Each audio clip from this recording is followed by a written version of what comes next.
দেখতে পান না, তৃণমূল কংগ্রেস পাশে থাকে, যে পাশে থাকে তাকেই জেতাতে হবে।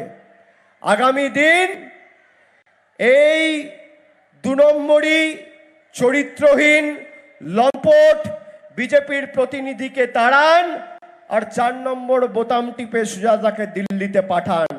আমি আপনার বলছি, ভারতবর্ষে নতুন সরকার তৈরি হবে 4 তারিখ, তার 3 মাসের মধ্যে বাংলার বকেয়া পাওনা 1,64,000 কোটি টাকা আমরা বাংলার মানুষের কাছে নিয়ে আসবো, এবং সেই টাকা আগামী দিন যাতে বাংলার সার্বিক উন্নয়নে বাঁকুড়া, বিষ্ণুপুর, পুরুলিয়া, ঝাড়গ্রাম সর্বত্র আমরা মানুষের কাজে এই টাকা খরচ করে মানুষকে আরো দুহাত ভরে পরিষেবা দিতে পারি, কার্যত সেটা সুনিশ্চিত করব। এখন আমাদের সরকার এত আর্থিক বোঝা, এত আর্থিক বাধা বিপত্তি প্রতিকূলতা থাকার পরেও আপনারা ভাবুন 25,000 কোটি টাকা খরচা করে আমাদের সরকার লক্ষ্মীর ভান্ডার দিচ্ছে। তাহলে যদি 1,64,000 কোটি টাকা আসে, তাহলে মানুষ কিভাবে পরিষেবা পাবে? প্রত্যেকটা বিধানসভায় বাড়তি 50 কোটি 60 কোটি টাকার রাস্তা, ব্রিজ, হাসপাতাল তৈরি করার সুযোগ আমাদের সরকার পাবে। এই টাকা আমাদের টাকা, গরিব মানুষের টাকা। আজকে সেই টাকা নরেন্দ্র মোদী গায়ের জোরে আটকে বাংলা থেকে টাকা তুলে নিয়ে গিয়ে আপনার ছাদের টাকা তুলে নিয়ে গিয়ে নিজের বাড়ি বানাচ্ছে। আমরা সেই কারণে বলছি, যারা তপশিলি মায়েদের, বোনেদের অধিকার কেড়ে নিতে চাইছে, বিজেপি বলছে অভিন্ন দেওয়ানি বিধি, বিজেপি বলছে যে রিজার্ভেশন অর্থাৎ সংরক্ষণ যে ব্যবস্থা, সেটাকেই আগামী দিনেরা তুলে দিতে চাইছে।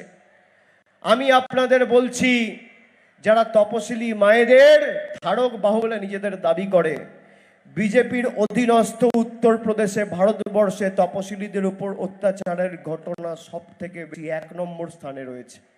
2 নম্বর স্থানে রয়েছে রাজস্থান, 3 নম্বর মধ্যপ্রদেশ, 4 নম্বর গুজরাট, 5 নম্বর মহারাষ্ট্র, 6 নম্বর বিহার।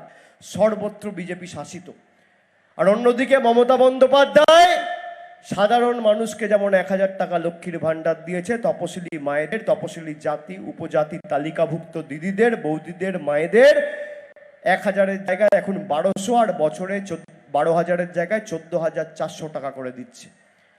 আগামী দিন যাতে এটা অব্যাহত থাকে, যারা আমাদের অধিকার থেকে আমাদের বঞ্চিত করেছে তাদেরকে বিতাড়িত করার লড়াই।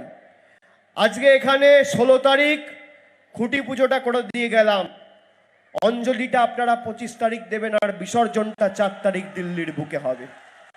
কি মায়েরা, বিসর্জন হবে তো? গরমে কষ্ট হলেও। আর যারা এসছেন, আমি যেই কথাগুলো বললাম 10 জনকে গিয়ে বলুন। আর আমি বলছি, আমি তৈরি, বিজেপির যদি কোনো নেতার ক্ষমতা থাকে আসুক সামনাসামনি। 10 বছরের রিপোর্ট কার্ড নিয়ে, যে বাঁকুড়ার জন্য বিজেপির নেতা মন্ত্রীরা কি করেছে, বিষ্ণুপুরের জন্য কি করেছে, আর আমরা কি করেছি। আমরা তৈরি, বিজেপি শ্বেত প্রকাশ করুক। 3 বছরে 2021-এ হারার পর 10 পয়সা আবাসের দিয়েছে। সৌমিত্র খাঁ যদি প্রমাণ করতে পারে, আমি রাজনীতি করব না, আমি সামনাসামনি কথা দিয়ে যাচ্ছি। আর আপনাদের আবার বলছি, আগামী দিন কষ্ট হলেও, গরম বেশি পড়লেও, বৃষ্টি বাদলের দিন হলেও ছাতা হাতে বেরোবেন। লাইনে দাঁড়িয়ে সর্বত্র মায়েদের ঢল দেখছেন, মহিলাদের ঢল ভোটের দিনে, তা দেখেই তো বিজেপির কম্পন শুরু হয়ে যাচ্ছে। ওই যে লক্ষ্মীর ভান্ডার বন্ধ করবো বলেছ, তুমি আমাদের অধিকার আমাদের থেকে নেবে?